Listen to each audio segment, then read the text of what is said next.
Hi everyone, Comic Reviewer here, this time reviewing on Ultimate Avengers 3, issue number 1.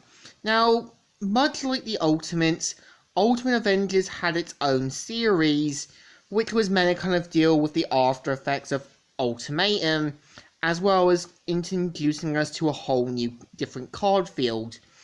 So the cover you have is Ultimate Blade taking on with swords and the new Daredevil. So the story mainly starts off how Blade is in bed with some women and they say, "He's messing with you, Bambi. There's no such thing as vampires." "The hell you talking about? We live in a world with Norse gods and mutants and Spider-Man and Hulks. But you don't believe in the paranoia?" So just then they hear a knock.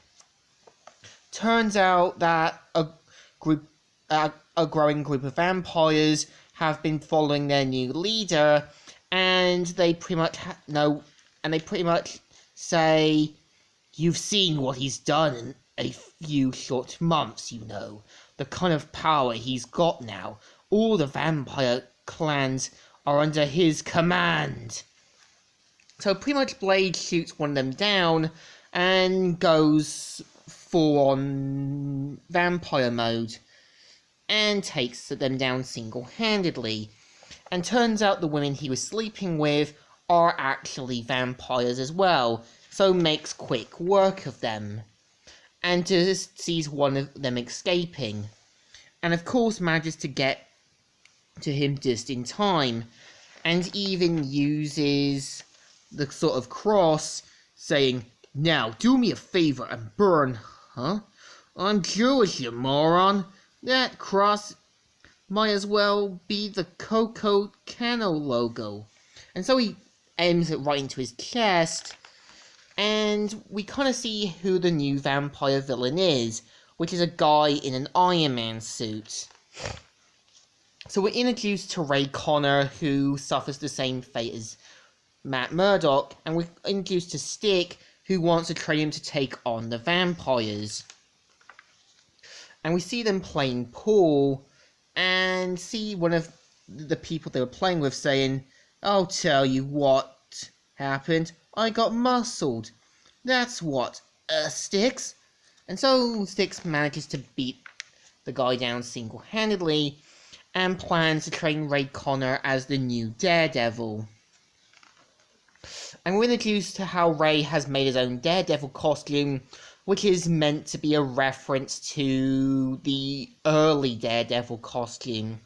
Just as he sees something going on,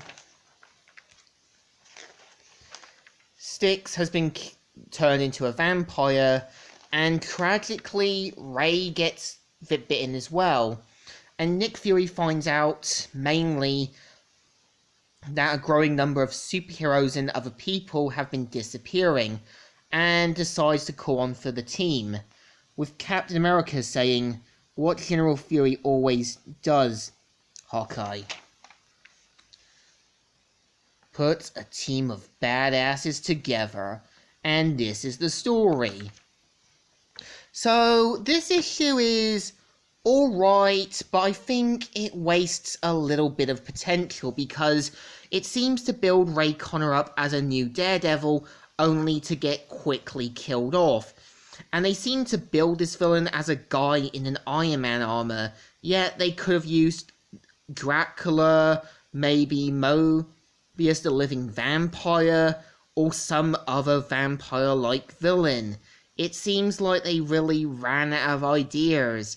So I think this issue deserves a thumbs in the middle. It's kind of alright, but really there is some wasted potential. So, Comic Reviewer here, signing out.